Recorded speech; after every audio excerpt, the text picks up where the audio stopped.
हाँ जी, इसके बाद की सारी रिकॉर्डिंग क्लास की जो होगी वो आपके ग्रुप पर रिफ्लेक्ट होना शुरू हो जाएगी। अभी तक जो क्वेश्चन आंसर राउंड था उसकी मैंने जानबूझ के रिकॉर्डिंग नहीं करी क्योंकि वो बहुत ज़्यादा बड़ा हो जाता। हाँ जी, तो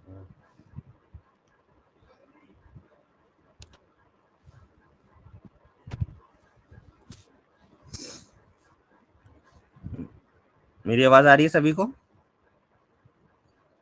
यस सर। देखिए, स्टैटिस्टिक्स के अंदर हमने अभी तक सबसे पहले शुरू किया measures of central tendency.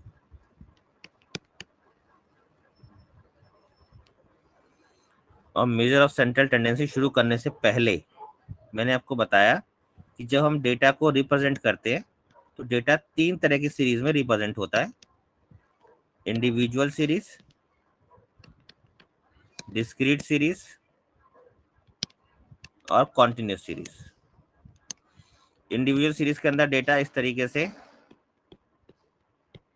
Show किया जाता है, इंडिविजुअल डेटा होता है।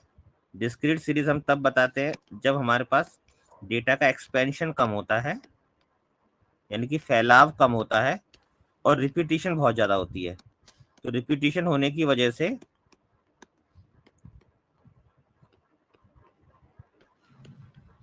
इस तरीके से उसकी फ्रीक्वेंसी अलग से शो कर दी जाती है। तो ये हमारी डिस्क्रीट सीरीज कहलाती है, जिसमें ऑब्जर्वेशंस और उसकी फ्रीक्वेंसी दोनों रिफ्लेक्ट की जाती हैं।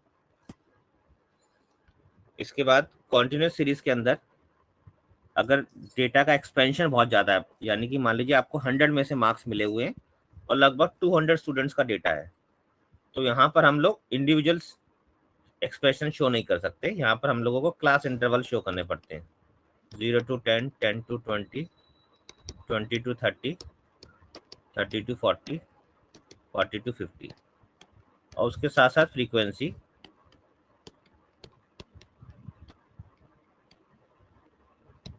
इस तरीके शो की जाती है। तो ये आपकी इंडिविजुअल सीरीज हो गई, ये डिस्क्रीट सीरीज हो गई, ये कॉन्टिन्यूस सीरीज हो गई। और मेजर ऑफ सेंट्रल टेंडेंसी के अंदर सबसे पहले हम लोगों ने पढ़ा मीन। तो इंडिविजुअल सीरीज में मीन निकालने का क्या फॉर्मूला बताया था मैंने? कोई स्टूडेंट बताए?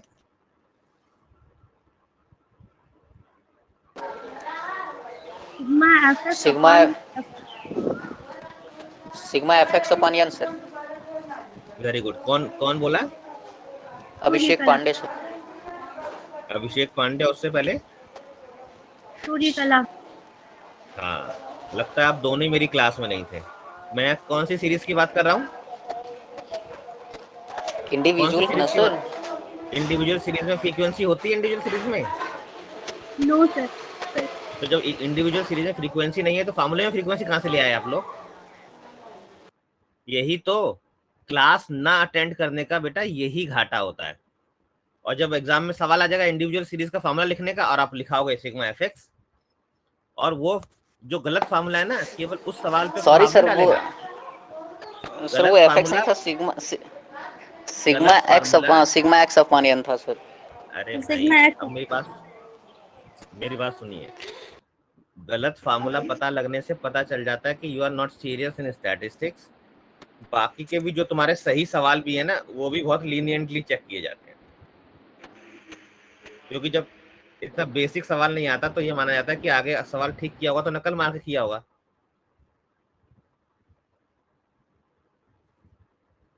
और कोई स्टूडेंट बताए मीन निकालने का फार्मूला? जी sir. Sigma formula X upon N. Sigma X upon N individual series में। सिग्मा एक्स का मतलब क्या है? सिग्मा एक्स का मतलब है वहां पे एक्स को प्लस करेंगे, टोटल करेंगे, वो वहां पे लिखेंगे। एक्स का मतलब होता है सारी ऑब्जर्वेशन। Okay sir. और जो सिग्मा एक्स करेंगे तो सारी ऑब्जर्वेशन का जो टोटल होगा वो सिग्मा एक्स कहलाएगा। तो सिग्मा एक्स क्या है? सम ऑफ द ऑब्जर्वेशन, यानी कि सभी प्रेक्षणों का योग। सम ऑफ द ऑब्जर्वेशंस। और एन का मतलब क्या है? Number number sir. Of observation. Number of number of observation. Very good. आप लोग बोलने के बाद अपने आप को म्यूट कर लिया कीजिए ताकि आवाज ना रिपीट ना हो, इको साउंड आ जाता है बीच में।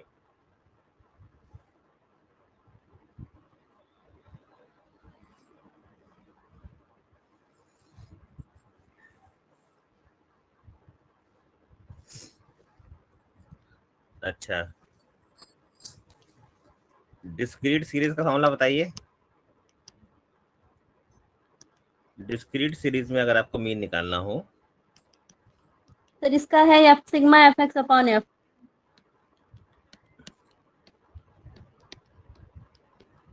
क्या है formula? Sigma F X upon sigma F. Sigma F. और सिग्मा एफ क्या होता है? सर फ्रिक्वेंसी का sum. Sum of the frequency. Very good. ये कौन बोला? सूर्यकला। वाह सूर्यकला, ये लगता तुमने डिस्क्रीट सीरीज ही अच्छे से पढ़ी है। सर वो गलती से बोल दिए थे, ध्यान नहीं दिए। हाँ, वो ध्यान ना देने का ही तो मार्क्स कटते हैं। ध्यान दोगे तो फुल मार्क्स मिलेंगे, और ध्यान नहीं दोगे तो 0 मिल जाएगा। इसीलिए आराम से बिल्कुल सोच समझ के जवाब देना है। अच्छा, इसके बाद डिस्क्रीट सीरीज में शॉर्टकट मेथड अगर यूज करते हैं तो उसका क्या फॉर्मूला होता है हमारे पास? सर एज्यूम मीन से निकालते हाँ हैं। हाँ, sir A plus formula sigma क्या एफ होता एक्स अपॉन सिग्मा एफ। है? A plus sigma F D X upon N. N भी लिख सकते हैं और सिग्मा एफ भी लिख सकते हैं। Clear? Yes sir, yes sir. और इसको अलग सॉल्व करेंगे और उसमें एज्यूम्ड मीन को जोड़ दिया जाएगा। कोई प्रॉब्लम? नो इसके सर। बाद हम बात करते हैं कॉन्टिन्यूस सीरीज की।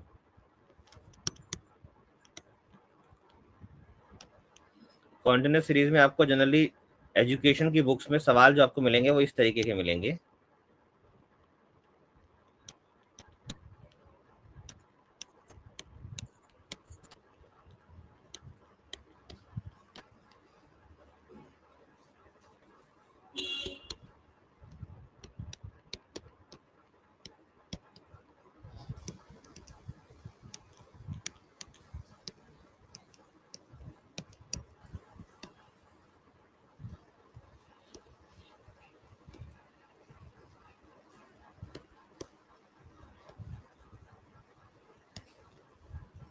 हाँ जी, ये सवाल है। तो इसका क्या फॉर्मूला लगाया जाएगा? डायरेक्ट मेथड का फॉर्मूला बताइए पहले। सर सिग्मा एफ अच्छा, एफ। पहले ये बताइए, इस सवाल को सॉल्व करने के बाद लिए सबसे पहला स्टेप क्या करेंगे आप? सबसे पहले सर मिड वैल्यू निकालेंगे। Very good. और मिड वैल्यू निकालने के लिए क्या करते हैं? Sir lower limit plus upper limit को ऐड करके 2 से डिवाइड करते हैं। लोअर लिमिट अपर लिमिट को ऐड करके 2 से डिवाइड करेंगे तो यहाँ पर आ जाएगा 54.5। ये भी कह सकते हैं लोअर और अपर लिमिट के बीच की वैल्यू चाहिए होती है हमें, है ना? Yes sir. और हाँ, वेरी गुड। अब इसमें कितने का डिफरेंस है? यहाँ आई कितना है? आई मतलब क्लास इंटरवल के बीच का डिफरेंस। कितना 10 का है डिफरेंस सर, है? 10 का। सूर्यकला कितने का डिफरेंस चल रहा है इनमें? सर 9 का। वेरी गुड, तुमसे यही उम्मीद थी मुझे। क्लास में नहीं आई हो ना? 9 का डिफरेंस ये दिखाई दे रहा है, लेकिन जब भी सर माइनस 9। इस तरह की जो श्रृंखला होती है, इस तरह की श्रृंखला को हम लोग बोलते हैं इंक्लूसिव सीरीज। और कोई भी क्वेश्चन को सॉल्व करने के लिए हम इंक्लूसिव सीरीज को पहले एक्सक्लूसिव सीरीज में चेंज करते हैं, क्योंकि एक्सक्लूसिव सीरीज में चेंज करने का मीन की कैलकुलेशन पर कोई इफेक्ट नहीं पड़ता, इसलिए केवल मीन के केस में हम एक्सक्लूसिव सीरीज में चेंज नहीं भी करेंगे तो भी चल जाएगा, ठीक है। लेकिन मीडियन और मोड में अगर ऐसा सवाल आता है तो पहले हम इंक्लूसिव को किस में चेंज करेंगे, एक्सक्लूसिव में चेंज करेंगे। और एक्सक्लूसिव में चेंज करने के लिए क्या करते हैं, हम ये देखते हैं कि एक क्लास इंटरवल की अपर लिमिट और दूसरे क्लास इंटरवल की लोअर लिमिट, इसके बीच में कितने का अंतर है, एक की लोअर लिमिट और दूसरे की अपर लिमिट, कितने का डिफरेंस है, 50 और 49 में कितने का अंतर है, 50 और 49 में कितने का अंतर है, एक का 10 का अंतर है, अंतर है। 50 और 49। अरे 50 और 49 में, 40 और 39 में, 30 और 29 में, 20 और 19 में, 10 और 9 में कितने का अंतर है सब में, एक का अंतर है। एक का आधा कितना होता है, 0.5। 0.5 सर। हाँ 0.5। तो हम क्या करेंगे, 0.5 लोअर लिमिट में से माइनस कर देंगे, अपर लिमिट में जोड़ देंगे। तो जो नई वाली क्लास इंटरवल आएगा वो कितना आएगा, 49.5 से लेकर 59.5, 39.5 से 49.5, 29.5 से 39.5, 19.5 से 29.5 और 9.5 से 19.5 और 0 to 9.5। अब जरा देखिए सारे क्लास इंटरवल में कितने का डिफरेंस है, सूर्यकला अब कितने का डिफरेंस हो गया, 10 का डिफरेंस हो 10 गया। का। यही डिफरेंस एक्चुअली माना ही जाता है। अब यहाँ भी अगर आप इन दोनों को ऐड करके 2 से डिवाइड करेंगे तो भी m हमारा वही आएगा जो पहले आ रहा था। जरा इन दोनों को ऐड करिए, 49.5 और 59.5 को ऐड करिए,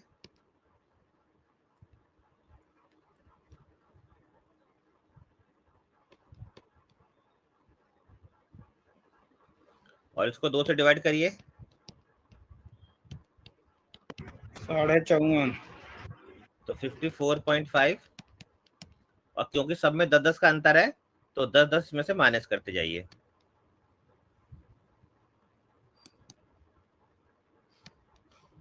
माइनस करिए सर, प्लस नहीं। क्योंकि यहाँ पे घटते क्रम में है ना सारी। जी सर।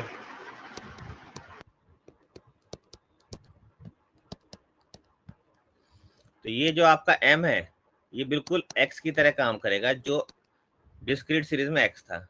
इसको फ्रीक्वेंसी से मल्टीप्लाई करके डायरेक्ट फॉर्मूला लगा सकते हो, सिग्मा fm अपॉन में सिग्मा f। और अगर आप चाहो तो शॉर्टकट मेथड लगा सकते हो,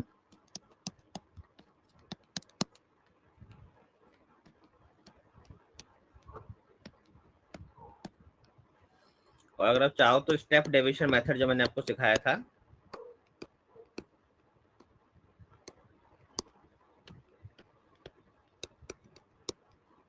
तो कोई सा भी मेथड से आप सॉल्व कर सकते हैं, आंसर तीनों से लगभग समान आएगा।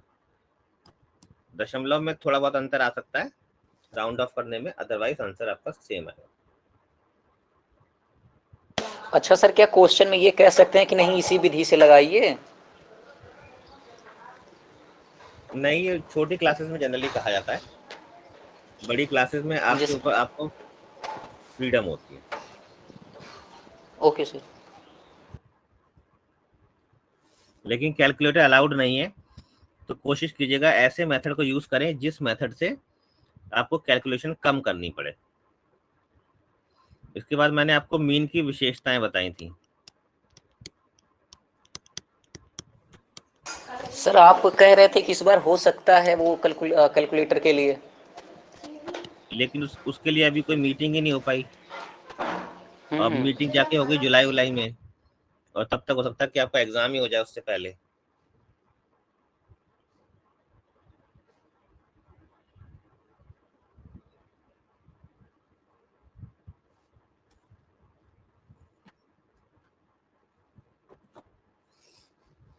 हाँ जी, तो मीन की विशेषताएं मैंने आपको कुछ बताई थी, कुछ याद है किसी को?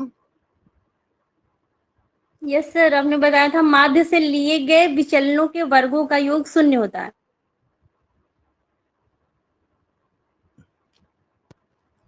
विचलनों के वर्गों का योग, ये कौन बोला? सर अरे सूर्यकला।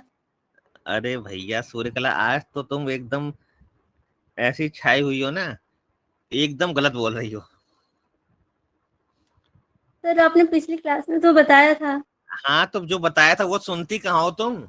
इतनी जल्दबाजी में रहती हो, पता नहीं, समझ में नहीं आता कि जल्दबाजी इतनी लाती कहाँ से हो तुम। पहली बात मैंने आपको बताई थी, माध्य से लिए गए विचलनों का योग शून्य होता है। आप बोल रही हैं विचलनों के वर्गों का योग शून्य होता है, ये तो मैंने लिखवाया ही नहीं। ओ हाँ मैंने सर, गलती आपको हो गई। बताया था जैसे माध्य दिया हुआ है, 1 2 3, एक मिनट रुकिए,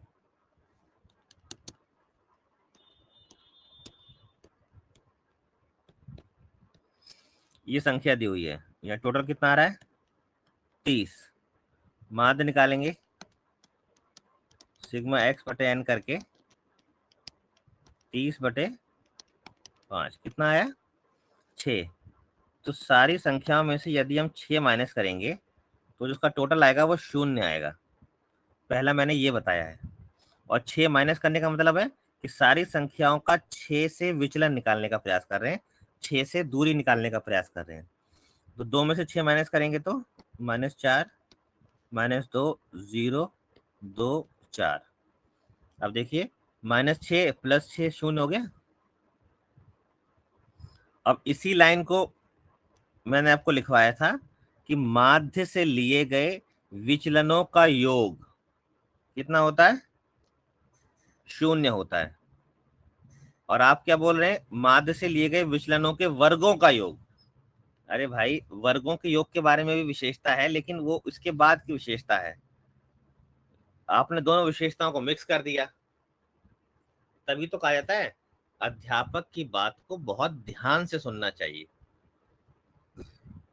तो पहली विशेषता क्लियर है सभी को? कोई एक यस स्टूडेंट सर। बताए, कोई एक स्टूडेंट बताए पहली विशेषता क्या बताई है मैंने, सूर्यकला को छोड़कर। सूर्यकला तो समझ गई। सर माध्य से लिए गए विचलनों का योग शून्य होता है। वेरी गुड, बड़ा सिंपल सा है, ठीक है। अच्छा, जो माध्य से यस लिए सर। गए विचलन है ना, एक बार इसका वर्ग करके देख लेते हैं। इसका वर्ग कर देते हैं, ठीक है। इसका वर्ग करेंगे तो 4 चौक 16, 4 0 4 16, 16 4 20 और 20 40। और माध्य के अलावा किसी और संख्या से भी वर्ग लेते हैं, विचलन लेते हैं और उस विचलन का वर्ग करते हैं। जैसे कि एक बार 5 लेकर उसका वर्ग करते हैं, और एक बार 7 लेकर उसका वर्ग करते हैं, ठीक है। मतलब एक 6 से कम और एक 6 से ज्यादा। तो 2 में से 5 माइनस करेंगे तो -3 का स्क्वायर करेंगे तो 9। 4 में से 5 माइनस करेंगे तो -1 का स्क्वायर करेंगे तो 1 0। 8 में से 5 माइनस करेंगे तो 3, 3 का स्क्वायर 9। 10 में से 5 माइनस करेंगे तो 5, 5 का स्क्वायर 25। अच्छा, यहाँ भी करके देख लेते हैं। 2 में से 7 माइनस करेंगे तो ये 2 है ना, 2 में से 7 माइनस करेंगे -5, 5 का स्क्वायर 25। 4 में से 7 माइनस करेंगे -3, 3 का स्क्वायर 9। 6 में से 7 माइनस करेंगे, -1, -1 का स्क्वायर 1। अच्छा यहाँ पर 6 में से 5 करेंगे तो 1 आएगा, यहाँ भी 1 आएगा। और 8 में से 7 माइनस करेंगे, 1 का स्क्वायर 1 आएगा। 10 में से 7 माइनस करेंगे 3, 3 का स्क्वायर 9। अब इन दोनों का योग करिए, 9 दूनी 18, 19, 19 और 25, 19 और 25 बताइए कितना होगा? 44। और यहाँ करिए 25 और 10 35, 35 और 10, तो इन सब में से सबसे न्यूनतम कौन सा है? माध्य से लिए गए विचलन के वर्गों का योग, ये न्यूनतम आ रहा है। तो यहाँ पे हमारी दूसरी विशेषता माध्य की क्या बन गई कि माध्य से लिए गए विचलनों के वर्गों का योग न्यूनतम होता है। Sum of the square of deviations taken from mean is always least. माध्य से लिए गए विचलनों का योग 0 होता है और माध्य से लिए गए विचलनों के वर्गों का योग न्यूनतम होता है। समझ में आया? Yes sir. दूसरी विशेषता मुझे बताया कोई, कैसे लिखेंगे दूसरी विशेषता? सर माध्य से लिए गए विचलनों के वर्गों का योग न्यूनतम होता है। Very good. चलिए अब तीसरी विशेषता की बात करते हैं। तीसरी विशेषता मैंने आपको बताई थी कंबाइंड मीन।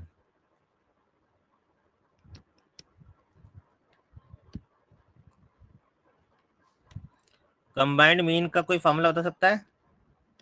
अगर आपको 3 ग्रुप दिए हुए हैं,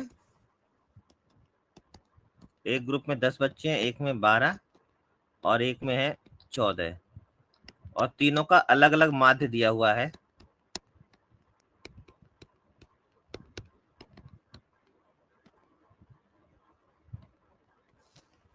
पाँच 6 7। अब आपको निकालना है कंबाइंड मीन तीनों का एक साथ।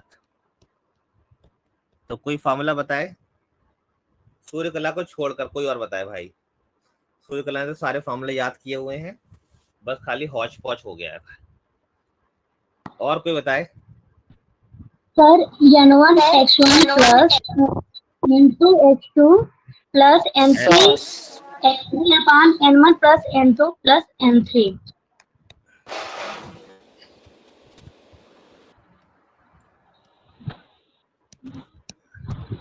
x3 या x बार 3? x बार। और नीचे सारे n को मल्टीप्लाई करना है कि डिवाइड या प्लस करना है? सर n1 बोले हैं। अरे यहाँ पे जो लिखना है इन सबको प्लस करना है या माइनस करना है या मल्टीप्लाई करना है इनके बीच? प्लस करना है सर। तो फॉर्मूला मैंने ठीक लिखा है? Sir n1 x1 plus n2 x2 plus n3 x3। हाँ सही है। तो देख तो रही नहीं हो तुम जो बोल रही हो वही तो फॉर्मूला लिख रहा हूँ। हाँ, तो मीन की तीसरी प्रॉपर्टी ये है कि यदि अलग अलग समूहों का माध्य दिया गया है तो उससे एक सामूहिक माध्य ज्ञात किया जा सकता है। ठीक है, कोई प्रॉब्लम यहाँ तक किसी को?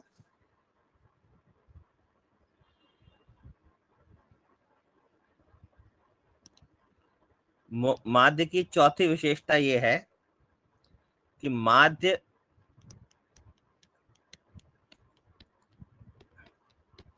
हर संख्या से प्रभावित होता है।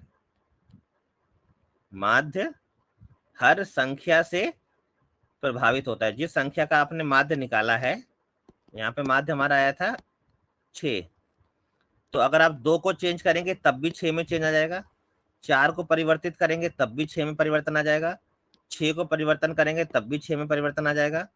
यानी कि आप किसी भी संख्या में परिवर्तन करेंगे तो माध्य में परिवर्तन अवश्य आएगा ही आएगा।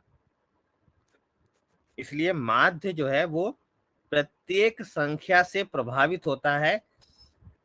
यह माध्य की बहुत बड़ी विशेषता भी है और यह माध्य की एक बहुत बड़ी लिमिटेशन भी है। क्योंकि यदि मान लीजिए एक क्लास में 5 बच्चे हैं और 100 नंबर का मैंने टेस्ट लिया और बच्चों के नंबर ऐसे आए हैं 20, 22, 18, 24 और मान लीजिए एक का आया है 100। और यहाँ जब आप एवरेज निकालेंगे तो एवरेज लगभग 30 से 40 के बीच में आ जाएगी, जो कि एक गलत रिप्रेजेंटेशन दे रही है, क्योंकि मैक्सिमम बच्चों के जो मार्क्स हैं वो 20 से 24 के बीच में है। तो सही एवरेज इसके बीच में होनी चाहिए। एक बच्चा है जिसके मार्क्स बहुत ज्यादा हो गए हैं, जब भी किसी भी डिस्ट्रीब्यूशन के अंदर कोई एक ऐसा कोई होता है जिसका मार्क्स बहुत ज्यादा ऊपर या बहुत ज्यादा नीचे होता है, तो ऐसे नंबर्स को हम लोग बोलते हैं आउटलायर्स। क्या बोलते हैं? और इनको हम लोग हटा दिया करते हैं। इनको हम लोग क्या करते हैं? हटा देते हैं। यदि हमें सही एवरेज चाहिए तो इनको हटा दिया जाता है, क्योंकि ये क्या करेंगे, पूरे एवरेज को बिगाड़ देंगे। जैसे यहाँ पर वो 100 का काम है, अब माध्य के केस में हम इसको नहीं हटा सकते, तो यहाँ पर अगर हम मध्य का निकालेंगे तो इस 100 का कोई प्रभाव नहीं पड़ेगा, लेकिन माध्य के केस में यहाँ पूरा प्रभाव पड़ जाएगा। तो ये माध्य की विशेषता भी है और माध्य की लिमिटेशन भी है। ये माध्य की विशेषता और एडवांटेज तब बनती है जब हम ये कहते हैं कि माध्य निकालते समय सभी संख्याओं को शामिल किया जाता है। बहुत बढ़िया है, होना चाहिए। लेकिन यदि कोई संख्या आउटलायर है, यानी कि बहुत ज्यादा अधिक है और बहुत ज्यादा कम है, उस स्थिति में माध्य सही परिणाम नहीं दे पाता, क्योंकि ये उससे प्रभावित हो जाएगा।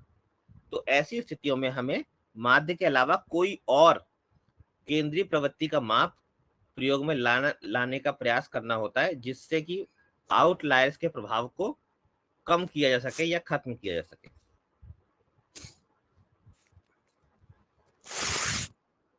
समझ में आया?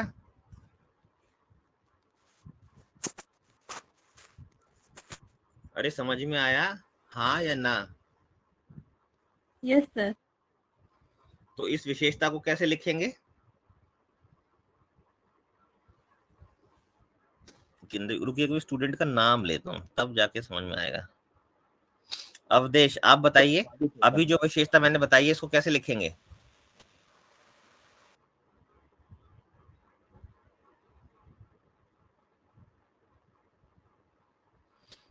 अभी जो विशेषता मैंने बताई है इसको कैसे लिखेंगे अवधेश?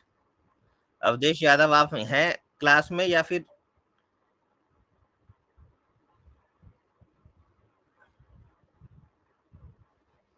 अवधेश यादव, आप क्लास में हैं तो अपने आप को अनम्यूट कीजिए, नहीं तो मैं क्लास में से आपको हटा दूंगा।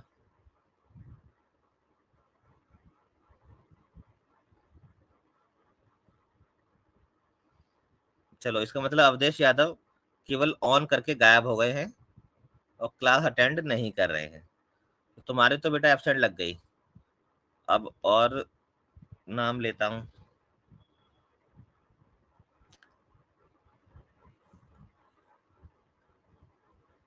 हाँ भाई, प्रशांत यादव क्लास में है?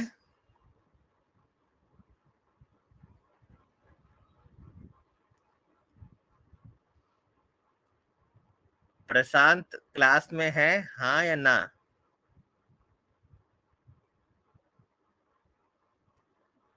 वाह भाई वाह,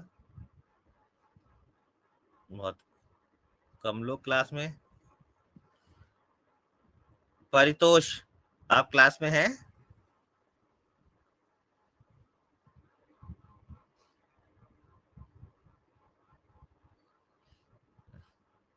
आपने भी अनम्यूट तो किया था परितोष ने। है सर, क्लास में है। हाँ तो बताइए जरा, जो मैंने विशेषता बताई है इसको कैसे लिखेंगे, अपने शब्दों में बताइए। सर पहले का क्लास अटेंड नहीं किए इसलिए बहुत कम समझ में आ रहा है। अरे यार, अभी जो विशेषता मैं बता रहा हूँ उसको पहली क्लास से कोई मतलब ही नहीं है, पहले की क्लास दोबारा ले रहा हूं मैं। दिक्कत तो यही है ना, तुम लोग क्लास में आते नहीं हो। अब मैं आज योग पढ़ा रहा हूँ, ये पहले की क्लास का ही है, नया नहीं पढ़ा रहा हूँ। ये पहली क्लास का आइटम बता रहा हूँ मैं आपको, और बिल्कुल सर शुरू हमारी से। आवाज जा रही है, सर कौन हमारी बोला? आवाज जा रही है। अरे नाम बताइए, आवाज आ रही है। रमाशंकर यादव। हाँ रमाशंकर, बताइए। सर ये जो सबसे ज्यादा या कम है उसको सर नहीं लेते हैं एवरेज निकालने के लिए। ये किसने बता दिया आप?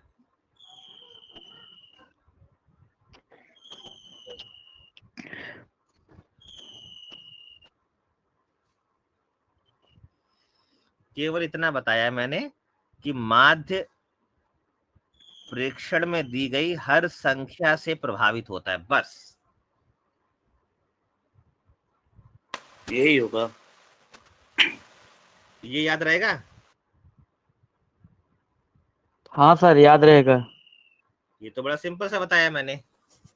और जो मैं आपको यस बता सर। रहा था कि जो बहुत बड़ी संख्या या बहुत छोटी संख्या है, और अगर आपको सही माध्य चाहिए तो उन छोटी संख्या या बहुत बड़ी संख्या को हम लोग जनरली डिस्टर्बिंग एलिमेंट मानते हुए हटा देते हैं। तो वो प्रैक्टिकल केसेस में होता है। आपको एग्जाम में सवाल आ जाएगा, और किसी सवाल में अगर बहुत ज्यादा नंबर है, कोई बहुत कम है, तो उसे हटा मत देना। आपको आपको माध्य निकालने के लिए कहा गया है, आपको सही माध्य निकालने के लिए तो नहीं कहा गया ना। तो माध्य जैसे यस आपको सर। निकालना आता है बिल्कुल वैसे ही निकालिएगा, ठीक है। यहाँ पर मैं आपको ये यस सर। बताने का प्रयास कर रहा था, क्योंकि माध्य जो है वो प्रत्येक संख्या से प्रभावित होता है। यदि कोई संख्या बहुत अधिक हो जाएगी तो पूरे के पूरे माध्य को प्रभावित कर देगी, ठीक है। किसी भी संख्या में परिवर्तन होगा तो माध्य को परिवर्तित कर देगा, जबकि मध्यिका और बहुलक की स्थिति में ऐसा नहीं है। क्लियर हुआ सभी को? Yes yes sir. सर। इसके बाद पांचवी विशेषता मैंने आपको माध्य की बताई थी कि माध्य जो है ये डिपेंडेंट होता है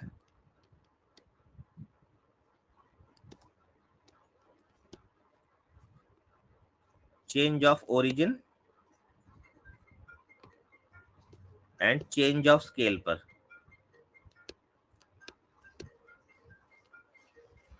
change of origin as well as change of scale.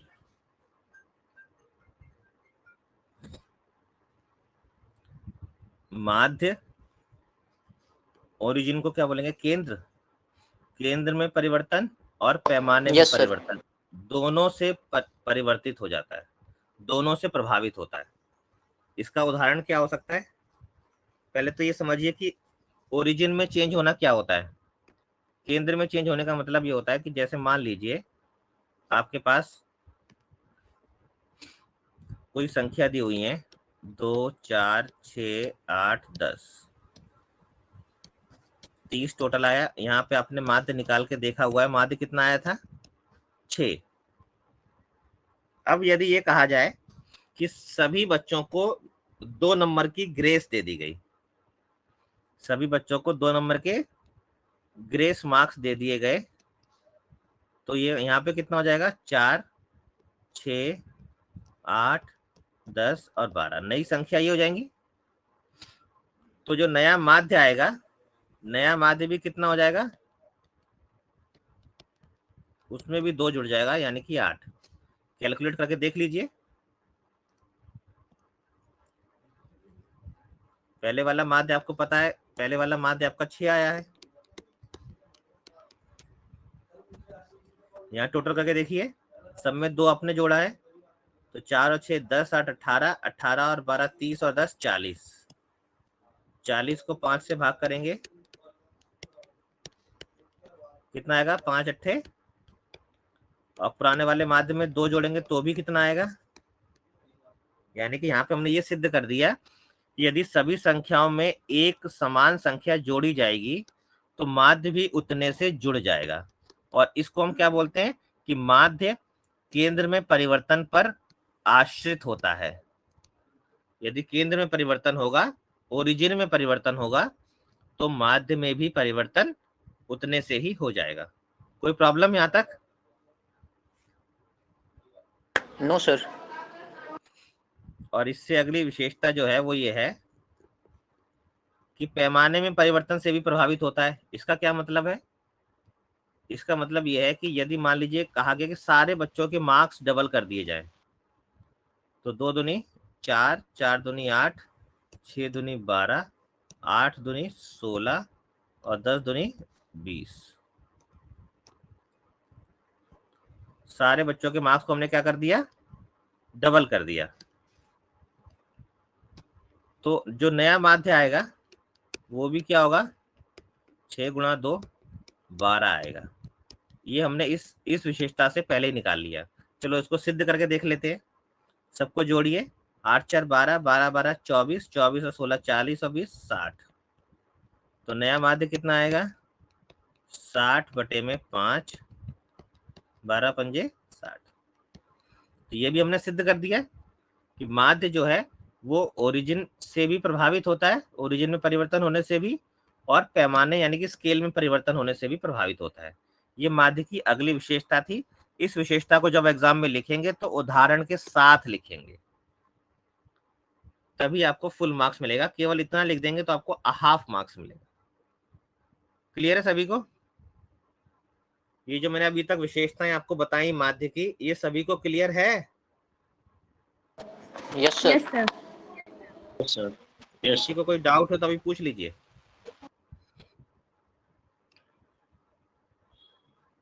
Ravi Yadav, आपको कोई डाउट है?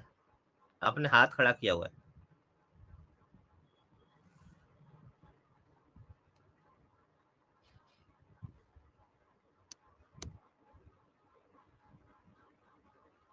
हाँ जी, किसी को कोई डाउट है तो पूछिए जल्दी से, तभी आगे बढ़ेंगे। ये मैं आपको शुरू से ही करा रहा हूँ। जो बच्चे आज की क्लास में, तुमने क्या मुझे इतना सेंसलेस समझा हुआ है कि मुझे पता नहीं चलेगा कि किसको कितना समझ में आता है?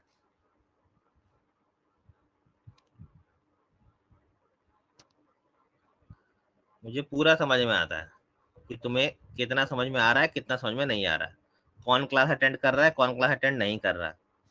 अवधेश यादव वापस आए कि नहीं आए? हो सकता है वॉशरूम वगैरह गए हो।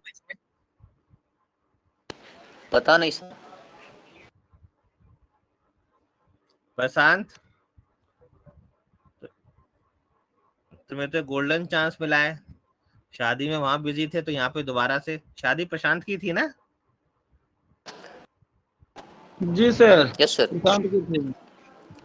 हाँ, देखो रामचंद्र ने कितनी जल्दी बताया। सर सूर्य प्रकाश दुबे का भी पढ़ने वाला है। सूर्य प्रकाश दुबे की भी शादी पड़ने वाली है? हाँ सर। कब की है? कहाँ अभी क्लास में है सूर्य प्रकाश? पता नहीं सर, नवंबर में उनका भी होगा। यस सर, हैं क्लास में हैं। अच्छा, अरे भाई सूर्य सर प्रकाश तिलक हो गया है। कब की है सूर्य प्रकाश शादी आपकी? ग्रुप पे एक वो डालो। सूर्य प्रकाश जी बताइए सर। फालतू बात हो रहे, फालतू बात कर रहे हैं सर। अरे और मेरी बात सुनो, अगर किसी ने इस मामले में गलत बोला, एक मिनट सूरज अपने आप को म्यूट कीजिए। अगर किसी ने इस मामले में गलत बोला तो समझ लीजिए मुझे सर आवाज डबल आ रही है। अरे आप लोग अपने आप को म्यूट करेंगे तभी तो सिंगल आएगी आवाज। सारे लोग तो खोल के बैठे हैं आपको। सब लोग अपने आप को म्यूट कीजिए। रवि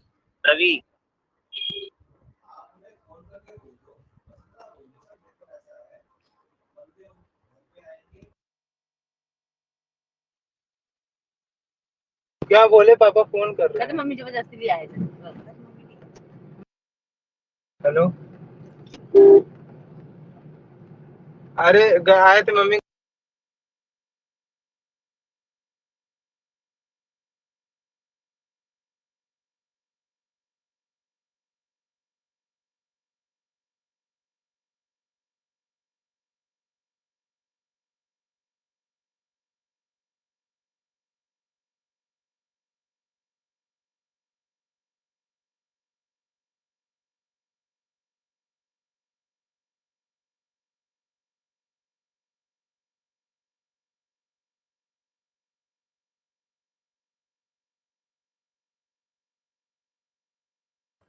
सर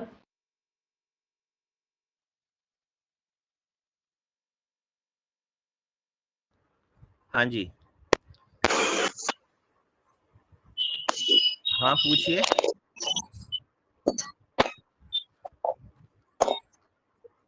रवि कुछ पूछना चाहते हैं आप? रवि कुछ पूछना चाहते हैं आप?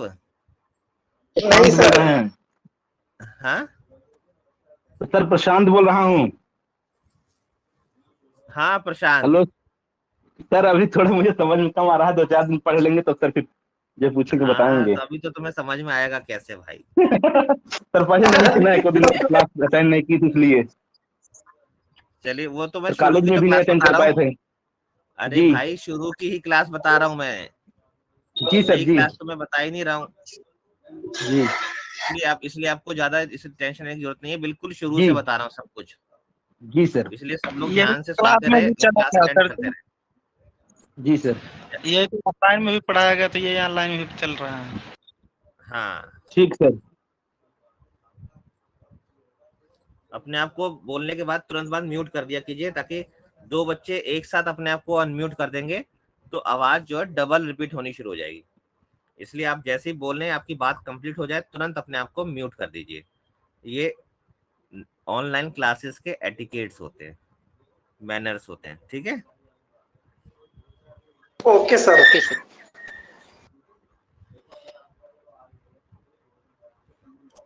हाँ जी, तो अब हम शुरू करते हैं। माध्य की हमने विशेषताएं कवर अप कर ली, 5 विशेषताएं हमने विद एग्जांपल कवर की हैं।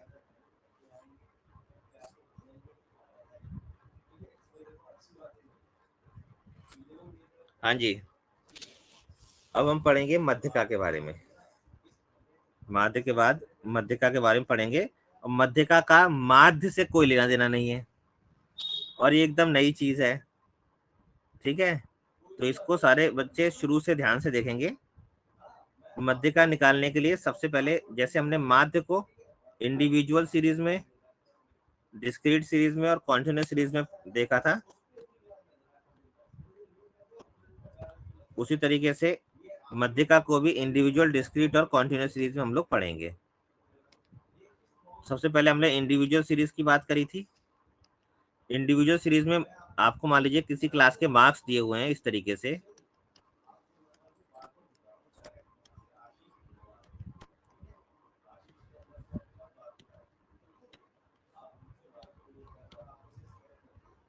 ये आपको मार्क्स दिए हुए हैं और आपको इन मार्क्स की मध्यका निकालनी है। ये आपको मार्क्स दिए हुए हैं और आपको क्या निकालनी है? मध्यका। तो मध्यका निकालने के लिए सबसे पहले क्या करते हैं, कोई स्टूडेंट मुझे बताए? रेज योर हैंड्स, जो बताना चाहता है raise your hand. Hand raise करने का ऑप्शन आ रहा होगा आपके पास। जो स्टूडेंट जवाब देना चाहते हैं, रेज योर हैंड। मध्यका निकालने के लिए सबसे पहले क्या करते हैं इंडिविजुअल सीरीज में?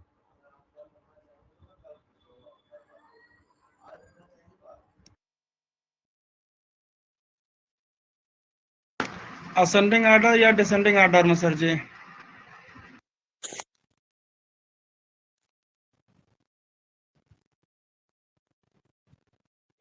ये कौन बोले, जरा नाम बताइए अपना। रामचंद्र पाल सर जी, असेंडिंग ऑर्डर में या डिसेंडिंग ऑर्डर में पहले करेंगे? असेंडिंग ऑर्डर और डिसेंडिंग ऑर्डर में करेंगे, वेरी गुड। लेकिन आपको बोलने के लिए कहा तो नहीं गया था, आपको कहा गया था हाथ खड़ा करने के लिए केवल। अगर ऐसी एकदम से सब कोई अपने आप बोलने लगेंगे ना तो दिक्कत हो जाएगी। चलिए अब तो आपने बोल ही दिया। पहले इसको बढ़ते हुए क्रम में या घटते हुए क्रम में लगा लेंगे। तो चलिए बढ़ते हुए क्रम में लगाते हैं। सबसे सबसे कम है 6, 6 के बाद 10, 12, 14, 18, 19, 24 और उसके बाद हम लगाएंगे माध्यिका का फार्मूला। माध्यिका का फार्मूला है n+1/2th टर्म। हिंदी में कुछ किताब में लिखा हुआ है n+1/2वां पद, ऐसे भी लिख सकते हैं। और n का मतलब है संख्या, 1 2 3 4 5 6 7। तो 7 जमा 1/2वां पद 8/2। 8/2 का मतलब कितना हो गया? 4वां पद। और यहाँ से चौथा पद कौन सा है? 1 2 3 4। तो मध्यिका आपकी कितनी हो गई? मध्यिका आपकी कितनी हो गई? 14। मध्यिका कितनी हो गई? 14। अब मान लीजिए इसी के अंदर एक और संख्या होती 28, तब ये कितने हो जाते? तब ये 8 हो जाते। तब भी हम यही फॉर्मूला लगाते, n+1/2वां पद 8 जमा 1/2। 9/2 कितना होगा? 4.5वां पद। और 4.5वां का मतलब है चौथा पद, 5वां पद बटे में 2। तो चौथा पद कौन सा है? 14। और 5वां पद कौन सा है? 18। 14 जमा 18 डिवाइडेड बाय 2, यानी कि 16 क्या हो जाएगा आपका? मीडियन। 16 क्या हो जाएगा? मीडियन। ये दोनों क्लियर है सभी को? किसी को डाउट है तो अभी पूछ लीजिए। Yes sir. हाँ, तो अभी किसने जवाब दिया था? रमेश चंद ने दिया था? नहीं, जी सर, ठीक है। हैं? जी सर, सही है। हाँ जी सर। रामचंद, ये बताइए कि ये 16 क्या दर्शा रहा है? 16 हमारा सर माध्यिका दर्शा रहा है, मध्य में। अरे मध्यिका का कोई अर्थ भी तो निकलता होगा ना, इंटरप्रिटेशन करनी होगी आपको। तो 16 क्या बता रहा है? मध्यिका क्या बताती है? औसत, एवरेज। मध्यिका औसत बताती है। औसत तो माध्य भी बताता है, तो मध्यिका निकालने की जरूरत क्या पड़ी?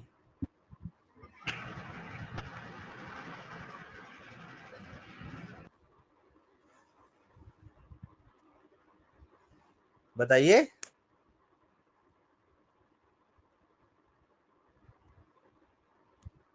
जब मैंने मध्यिका कराई थी तब आप क्लास में थे? जी सर। क्लास में थे तो मैंने बताया था इंटरप्रिटेशन मध्यिका की क्या होती है। कोई और स्टूडेंट बताए? कोई और सर स्टूडेंट बताए? ये सेंट्रल पोजीशन बताता है ना, जैसे पूरे प्रेक्षण में जो है एक्स वाला वैल्यू, उसमें हाँ, सेंट्रल पोजीशन में हमने पोजीशन बताता है। Very good. सर और सेंटर सर पोजीशन का मतलब बीच क्या की हुआ? स्थिति को बताता है, वेरी गुड, बहुत सही बताया आप लोगों ने। जिसके 50% ऊपर रहता है, 50% नीचे रहता है। Very good. क्या नाम है? सोनल सिंह। Sonal, very good. बिल्कुल सही बताया आपने कि इसमें हम लोग ये क्या बताता है? मिड वैल्यू बताता है। और मिड वैल्यू जैसे यहाँ 16 आया है, तो टोटल 8 थे ना, 8 संख्याएं थी जब 16 आया था। तो 8 में से 4 अंक होंगे वो 16 से ऊपर होंगे, और 4 बच्चों के अंक 16 से कम। एकदम मिड पोजीशन शो करता है। ठीक है, पूरे डिस्ट्रीब्यूशन को 2 बराबर भागों में बांटता है। इसको अगर ग्राफिकली हम प्रेजेंट करेंगे तो इसको इस तरीके से दिखा सकते हैं कि अगर पूरे डिस्ट्रीब्यूशन को 0 से लेकर 100 के रूप में इंक्रीजिंग ऑर्डर में लगाएं तो मीडियन हमेशा एकदम 50th पोजीशन पर होगी, जिससे नीचे 50% ऑब्जर्वेशन होंगी, जिसके ऊपर 50% अंक होंगे। एकदम मिड वैल्यू बताता है। अगर मीडियन मिड वैल्यू बताता है तो मीडियन के ही 2 भाई बंधु हैं, चतुर्थक प्रथम और चतुर्थक तृतीय। Quartile first and quartile third.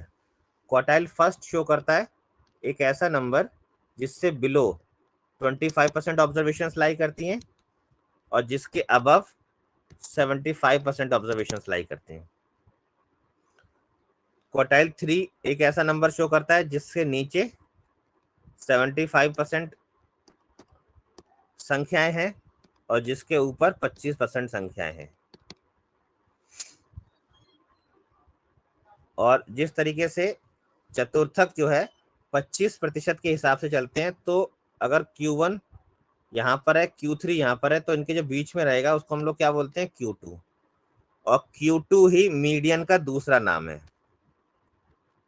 Median का दूसरा नाम क्या है, Q2 या चतुर्थक द्वितीय। क्वार्टाइल सेकंड और मीडियन एक ही चीज के दो नाम है। इसी तरीके से मैंने आपको क्लास के अंदर बताया था दशमक। दशमक या दशांक, जिसको इंग्लिश में डिसाइल कहते हैं। डिसाइल क्या करता है, पूरे डिस्ट्रीब्यूशन को 10 बराबर भागों में बांट देता है।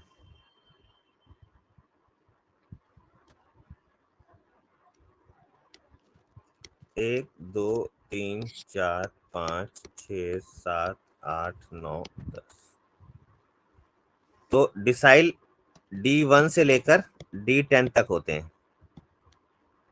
तो मान लीजिए मैं D7 की बात कर रहा हूं। निकालने का तरीका डिसाइल का, क्वार्टाइल का, परसेंटाइल का बिल्कुल वैसा ही होगा जैसा मीडियन का है।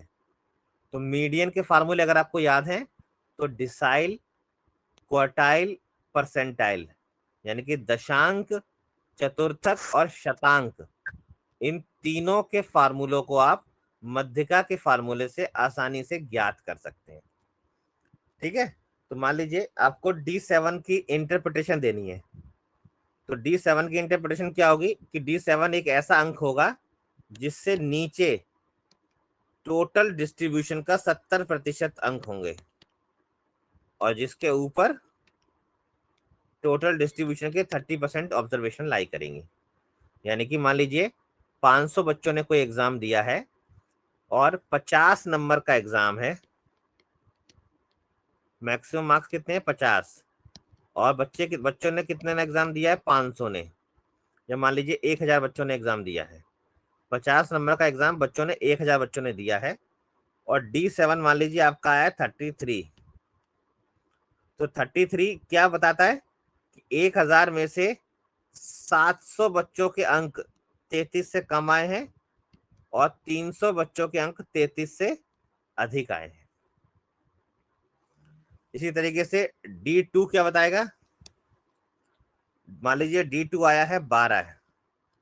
D2 कितना आया है, 12 है। तो D2 क्या शो करेगा, कोई बताए, अनंत गुप्ता बताएं, D2 क्या शो करेगा।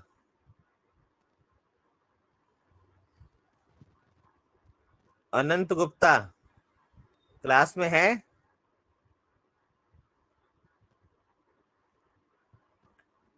अनंत गुप्ता क्लास में है।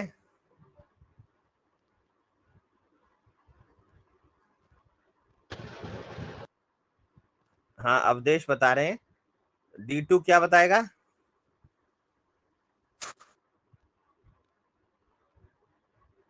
हाँ, अनंत भी मैसेज तो कर रहे हैं, क्यों आवाज क्यों नहीं आ रही है अनंत आपकी।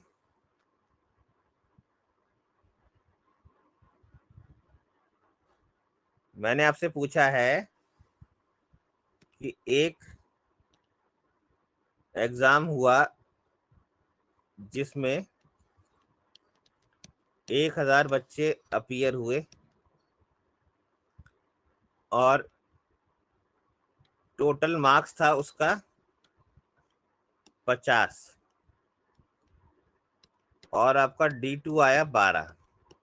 D2 कितना आया, तो ये 12 क्या बता रहा है, क्या दर्शा रहा है,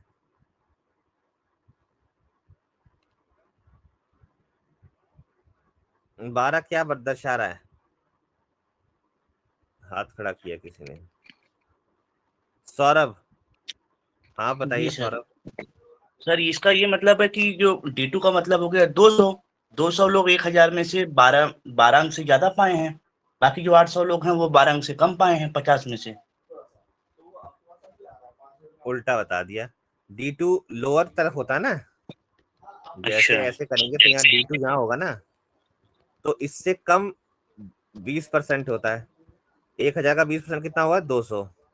तो 200 बच्चों के अंक D2 से कम आए हैं और 800 बच्चों के अंक D2 से अधिक आए हैं। क्लियर? जी सर। हाँ, आपने बिल्कुल अच्छी कोशिश करी है। अमित यादव ने बिल्कुल सही लिखा है मैसेज पे। इस तरीके से हम मैसेज पे टाइप करके भी आप लिख सकते हैं, ये बहुत इंटेलिजेंट तरीका होता है। इससे कोई क्लास भी डिस्टर्ब नहीं होती और टीचर को भी साथ के साथ पता चलता रहता है कि that you are involve in the class. तो इस तरीके से जैसे अमित यादव ने अभी भेजा, इस तरीके से भी आप अपना रिप्लाई दे सकते हैं, क्योंकि सारे बच्चे एक साथ बोलेंगे तो क्लास डिस्टर्ब हो जाती है ना। तो मैसेज करके भी आप अपना जवाब दे सकते हैं। तो डिसाइल की इंटरप्रिटेशन समझ में आ गई सभी को? एक मिनट होल्ड कीजिए जरा।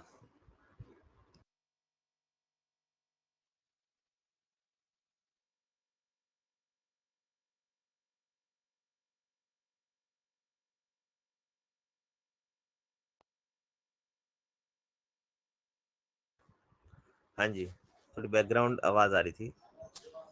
हाँ जी, तो चलिए अब मीडियन का फॉर्मूला पढ़ते हैं कॉन्टिन्यूस सीरीज में। अभी मैंने आपको बताया था मीडियन के लिए जब भी कॉन्टिन्यूस सीरीज होती है, कॉन्टिन्यूस सीरीज मान लीजिए आपको दी हुई है, रुकिए,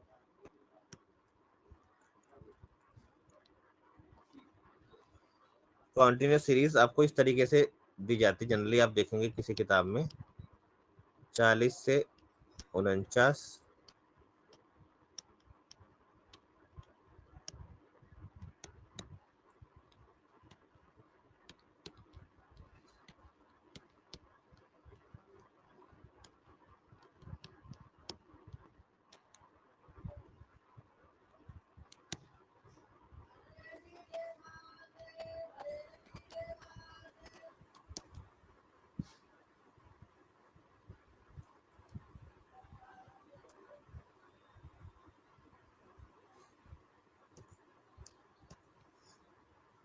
हाँ जी।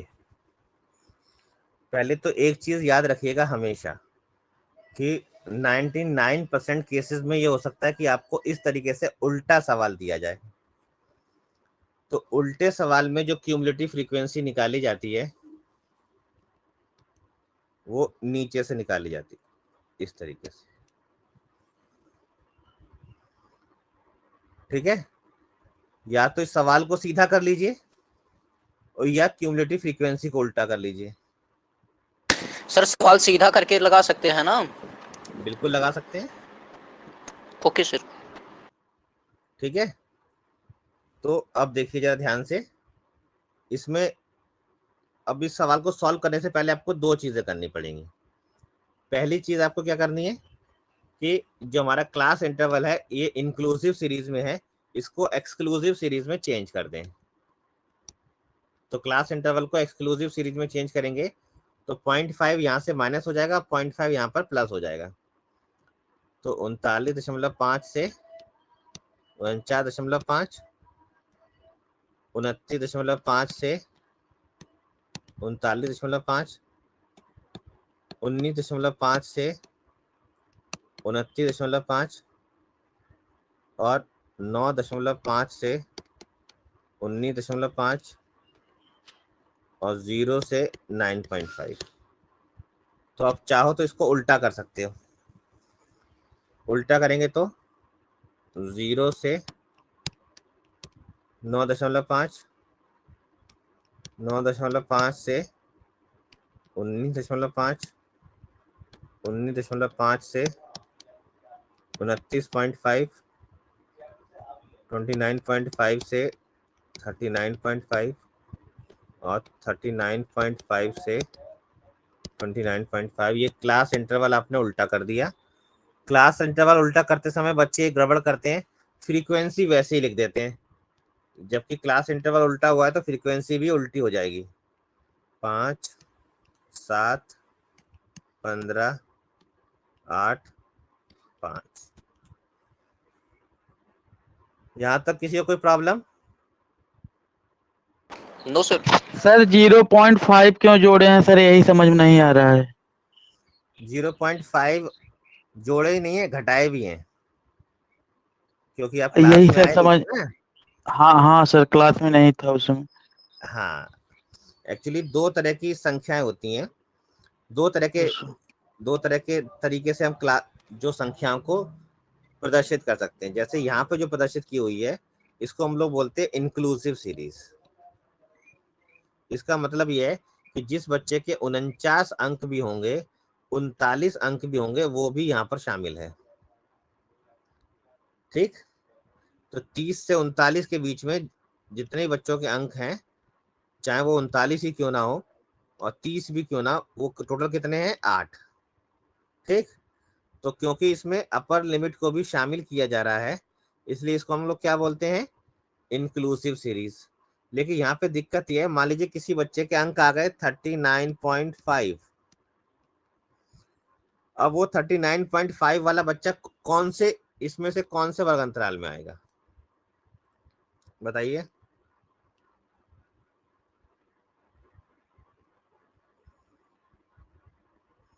या 29.5 आया, 29.3 आ गया किसी का अंक,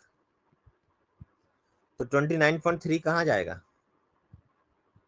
यहाँ पर इस क्लास इंटरवल में तो 20 से 29 आ रहे हैं केवल, है ना, और यहाँ पर 30 से 39 आ रहे हैं, तो 29.3 तो कहीं आएगा ही नहीं ना। उसको कहाँ शो करेंगे बताओ रमाशंकर? हाँ सर। कहीं दिखा पाएंगे इसको? नहीं सर, वही वही सर पूछ रहे थे। हाँ, वो इसको कहीं दिखा नहीं पाएंगे। क्यों? क्योंकि यहाँ पर ये जो श्रृंखला बनाई गई है पूरी तरीके से सतत श्रृंखला नहीं है। यहाँ एक एक का गैप दिया हुआ है।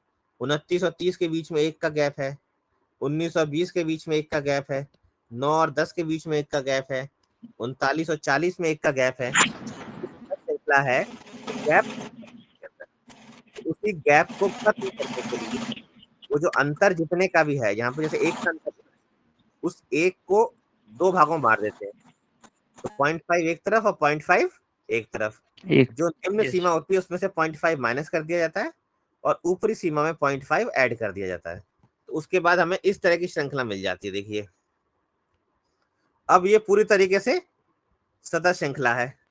क्यों? क्योंकि यहाँ पे देखिए जरा, 9.5 दोनों तरफ है, यहाँ पे कोई अंक छूटेगा ही नहीं, चाहे वो कितने भी पॉइंट में आ जाए, हर अंक की गणना इसमें हो जाएगी। तो ये पूरी तरीके से सतत श्रृंखला बन जाती है।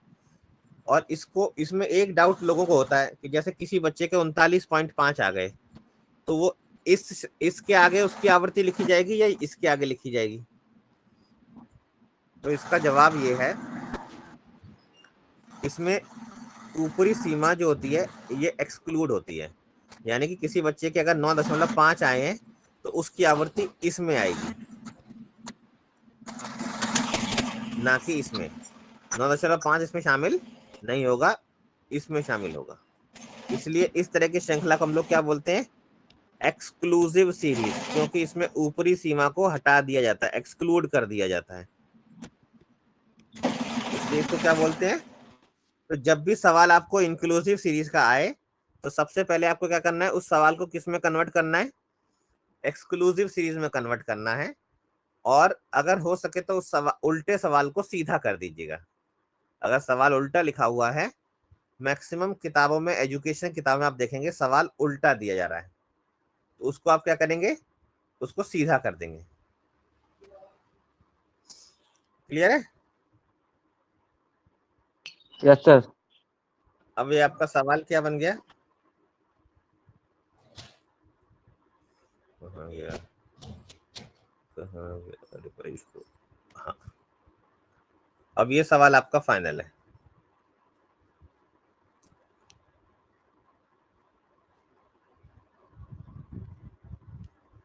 इस सवाल को सॉल्व करने के लिए सबसे पहले हम लोग क्या करेंगे, संचयी आवृत्ति ज्ञात करेंगे।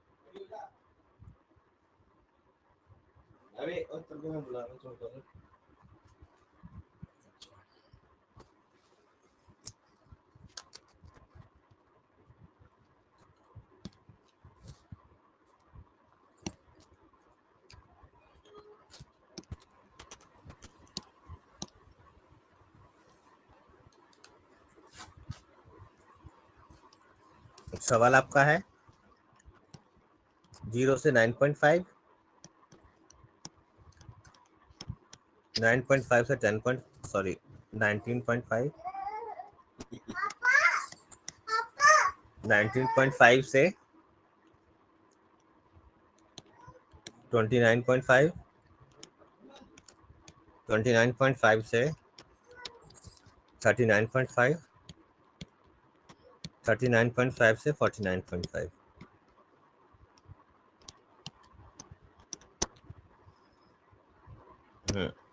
और आवृत्ति क्या क्या थी, 5, 7, 15, 8, 5।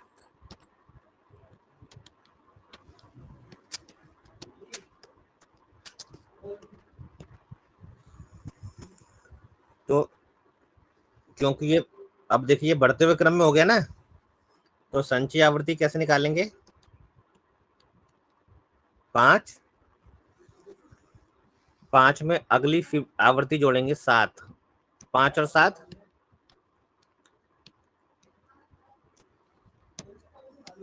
12, 15, 27,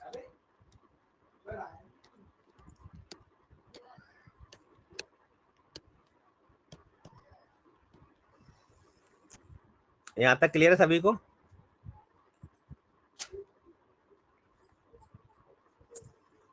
किसी को कोई डाउट है तो बताइए। सवाल को उल्टे को सीधा करते समय आवृत्ति को भी उल्टे से सीधा करिएगा। ऐसा ना हो कि आप सवाल को इसको तो सीधा कर दें लेकिन आवृत्ति को सीधा ना कर पाए, पूरा सवाल गलत हो जाएगा, 0 नंबर मिल जाएगा।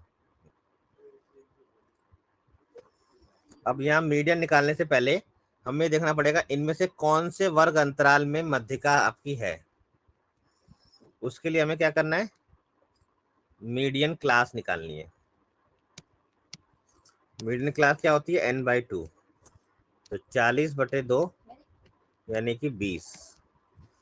तो 20 को हम देखेंगे CF में, 20 या 20 से बड़ा हमें कौन सा मिल रहा है, 27। 27 के सामने कौन सी क्लास इंटरवल है, ये। तो मीडियन क्लास हमारे किसके बीच में लाई कर रही है, 19.5 से 29.5। अब मीडियन का फॉर्मूला लगाएंगे। कोई बताए फॉर्मूला जरा मीडियन का, कौन बताएगा?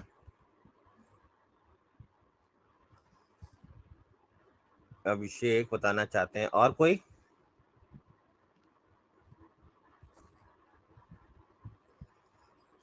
और किसी ने हाथ नहीं खड़ा किया?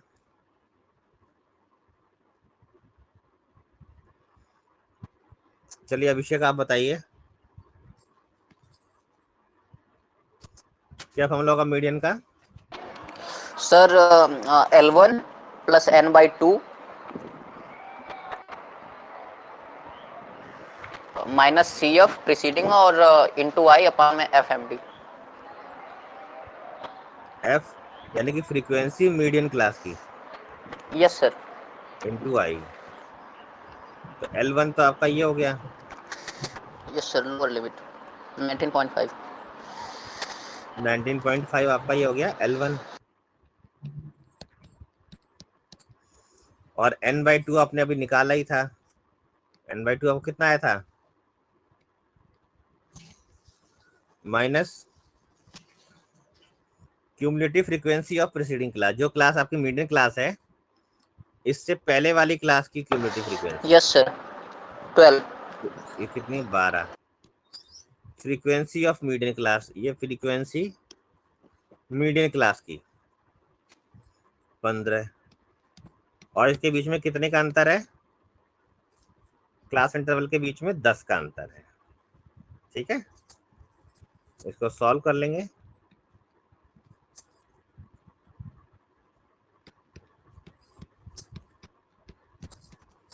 20 में से 12 जाएंगे तो 8 दूनी 16/3।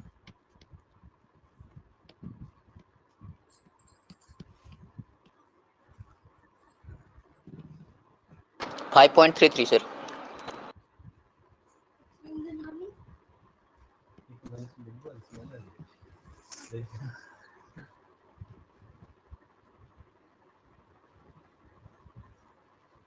हाँ जी 24.83। क्लियर है सभी को? किसी को कोई डाउट है तो अभी पूछ लीजिए, ये तो दोबारा से करा रहा हूँ भाई। अब इसमें भी अगर डाउट रहेगा तो जीवन भर डाउट रहेगा, ध्यान रखिए, फिर हम कुछ नहीं कर पाएंगे। सर जो इंटू 10 लिखे हैं वह क्या है, वही नहीं समझ में आ रहा है सर। अरे क्लास इंटरवल का डिफरेंस है भाई, सारे क्लास इंटरवल में कितने का अंतर है? अच्छा हाँ 10। हाँ यही तो है, तभी तो कहा था क्लास में रहा कीजिए। आप तो एकदम बड़े बड़े दावे करके एकदम अनाउंसमेंट करके गायब हो जाते हैं। नहीं सर, हॉस्पिटल में था ना किसी को लेकर लखनऊ, इसलिए सर नहीं हाँ क्लास ले कोई पाया। बात नहीं, समझ रहे हैं। आप हमेशा रेगुलर रहे हैं, और उसके बाद अगर नहीं आ पाए तो कहीं ना कहीं कोई जरूरी काम होगा। लेकिन साथ के साथ कुछ जी देखते रहते हैं ना क्लास के, प्लस कुछ पूछते रहते फोन करके। मैंने कभी मना किया है आपको कुछ बताने के लिए? नहीं सर, बताते हैं। तो लेकिन आप पूछोगे तब बताएंगे ना। Yes sir. पूछोगे नहीं तो बताएंगे कैसे?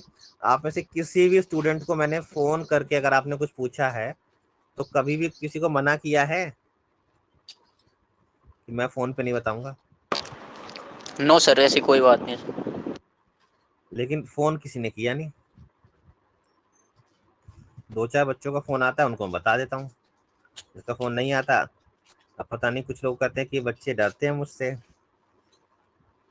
अब मुझे तो लगता नहीं मुझसे कोई डरता भी होगा। मेरे जैसे आदमी से भी कोई डरता है?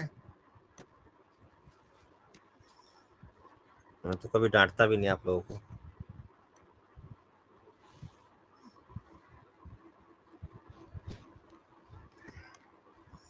हाँ जी, मीडियन समझ में आ गई सबको?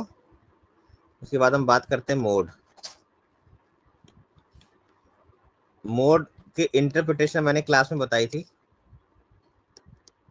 हाँ जी, मोड क्या होती है? What is mode? मोड क्या है? बहुलक, भूइष्ठक किसे कहते हैं?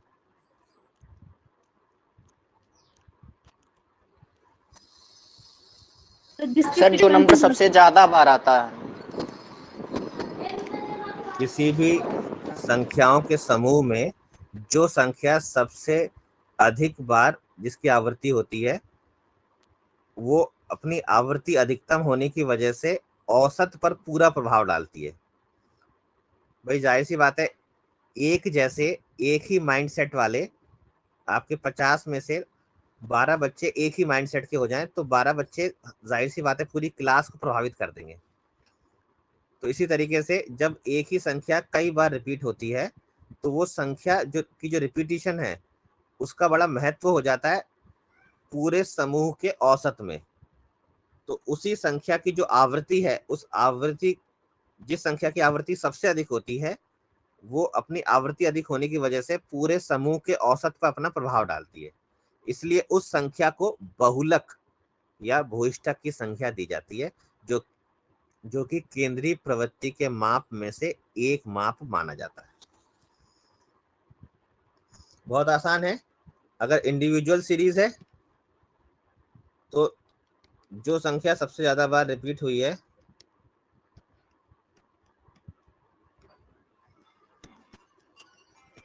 वही संख्या बहुलक बन जाएगी। क्लियर सभी को? हेलो हेलो,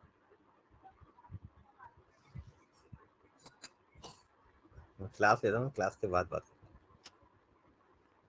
हाँ जी, तो इस केस में बहुलक कितना हो जाएगा? 7। ठीक है। अगर आपको डिस्क्रीट सीरीज दी हुई है तो और आसान हो जाता है काम आपका। आवृत्तियां दी हुई हैं,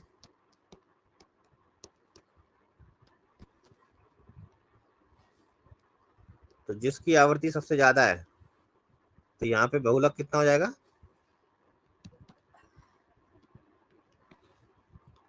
क्योंकि 3 की आवृत्ति सबसे अधिक है। और अगर आपको कॉन्टिन्यूस सीरीज में बहुलक निकालना है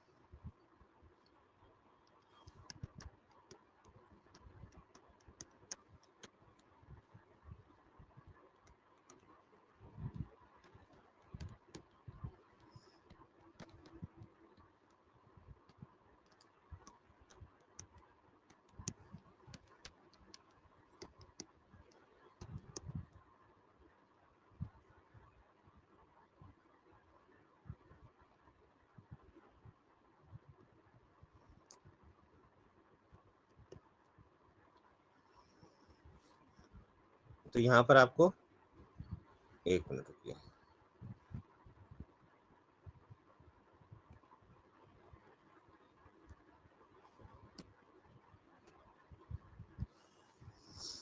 हाँ ये संख्या दी हुई है। तो यहाँ आपको बहुलक निकालना होगा। तो बहुलक निकालने के लिए हम देखेंगे सबसे ज्यादा आवृत्ति कौन सी है,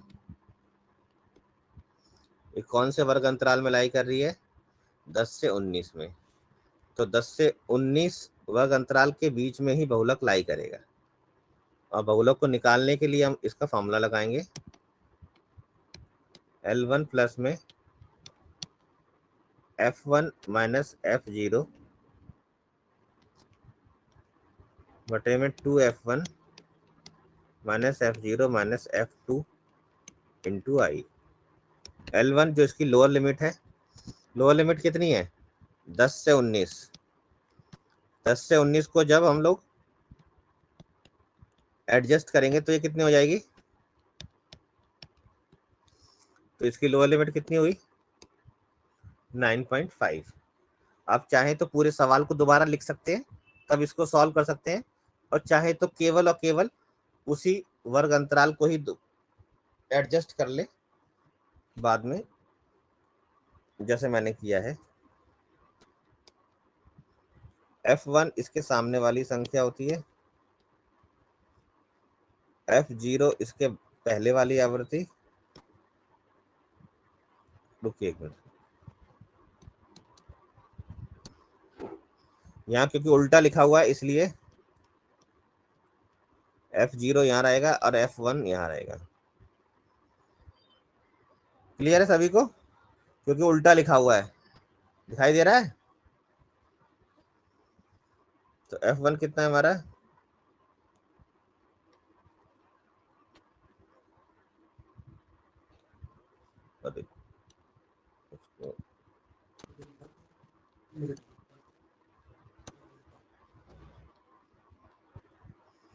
F1 आपका है 29, F0 आपका है 6, 2F1 29 गुणा 2 58 माइनस F0 यानी कि 6 माइनस F2 यानी कि 18 गुणा में 10। इसको सॉल्व कर लेंगे, मोड आ जाएगा।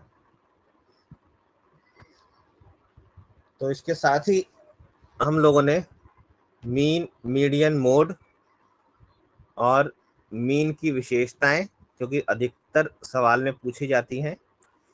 मीडियन की विशेषताएं हम लोगों ने पहले डिस्कस की हुई हैं, नेक्स्ट क्लास में एक बार उसको दोबारा से डिस्कस कर लेंगे। और मेजर ऑफ सेंट्रल टेंडेंसी पूरा मैंने आपको रिवाइज करा दिया। अगर इसमें कोई प्रॉब्लम हो तो आप इंडिविजुअली मुझे व्हाट्सएप करके पूछ सकते हैं। अपनी अपनी किताबों के, बुक्स के क्वेश्चन सॉल्व कर लीजिएगा। जो क्वेश्चंस मैंने क्लास में आपको कराए हुए हैं उन क्वेश्चंस को एक बार रिवाइज कर लीजिए। कल की क्लास में हम लोग मेजर्स ऑफ डिस्पर्शन यानी कि परिवर्तनशीलता के माप, इस अध्याय का पूरा रिवीजन करेंगे। लेकिन उस रिवीजन में आज की क्लास की रिवीजन या आज की क्लास पूरी तरीके से काम आएगी और बार बार काम आएगी। तो इसलिए आज की क्लास को आप अच्छे से, इसके रिकॉर्डेड जो ऑडियो है वो आपको अवेलेबल हो जाएगी 15-20 मिनट के बाद इसी टीचमेंट ऐप पर। तो आप उसको, उसका लिंक भी मैं भेज दूंगा, आप लोग उस लिंक को भी देख सकते हैं। और कोई प्रॉब्लम हो तो मुझे पर्सनल नंबर पे मेरे व्हाट्सएप कर सकते हैं, जो भी आपकी प्रॉब्लम है पूछ सकते हैं। क्लियर है सभी को? सर ये सभी एसपी गुप्ता की ओके किताब सर। में है सर? सबकी किताब में है। केंद्रीय प्रवृत्ति के माप, मेजर ऑफ सेंट्रल टेंडेंसी, इस चैप्टर के अंदर मिलेंगे आपको ये। एसपी गुप्ता की किताब देख लीजिए। ऑनलाइन भी कई सारी किताबें अवेलेबल हैं, कुछ किताब मैं आपको ग्रुप पे भेज देता हूँ, उन किताबों से भी आप क्वेश्चन सॉल्व कर सकते हैं। हाँ सर भेज दीजिए सर। चलिए आज के लिए इतना ही, नेक्स्ट क्लास में सर मिलते हैं इसके बाद। हाँ जी बताइए। सर ये जो ऑनलाइन कक्षाएं चल रही हैं सर मोबाइल पे, कौन पूछ मैडम रहा है? पहले अपना नाम बताइए। सूर्य प्रकाश दुबे सर। हाँ बताइए। सर जो ऑनलाइन कक्षाएं सर और मैम के द्वारा चलाई जा रही हैं सर, उसका टाइम फिक्स करवा दीजिए सर। टाइम आपके जो कॉलेज का टाइमिंग है उसी में तो होती है सारी क्लासेस। नहीं सर, थोड़ा टाइम जो है ग्रुप पे करवा दीजिए सर कि इतने बजे से ये क्लास चलेगी, इतने बजे। नहीं तो सर जब भी लिंक शेयर हो जा रहा है मतलब कि कोई उस टाइम एक्टिव नहीं रहता है सर। कोई भी क्लास आपके कॉलेज टाइमिंग के अकॉर्डिंग ही चलेगी, और जी ऑनलाइन जी क्लासेस में टीचर्स अपने जो इंस्ट्रक्शन दी गई है कि वो क्लास जो कॉलेज की टाइमिंग है उसी में आपकी क्लासेस लेंगे, है ना? जी जी। उसी टाइमिंग में क्लास हो रही है आपकी, उससे आगे पीछे तो नहीं हो रही क्लास। नहीं सर, उससे आगे पीछे तो नहीं हो रही। बस उसी टाइमिंग में आप अवेलेबल रहिए, और टीचर से रिक्वेस्ट ओके कर लीजिए अगर हो सके तो वो क्लास को रिकॉर्ड कर ले, रिकॉर्ड करके आपको शेयर कर दें। Okay sir.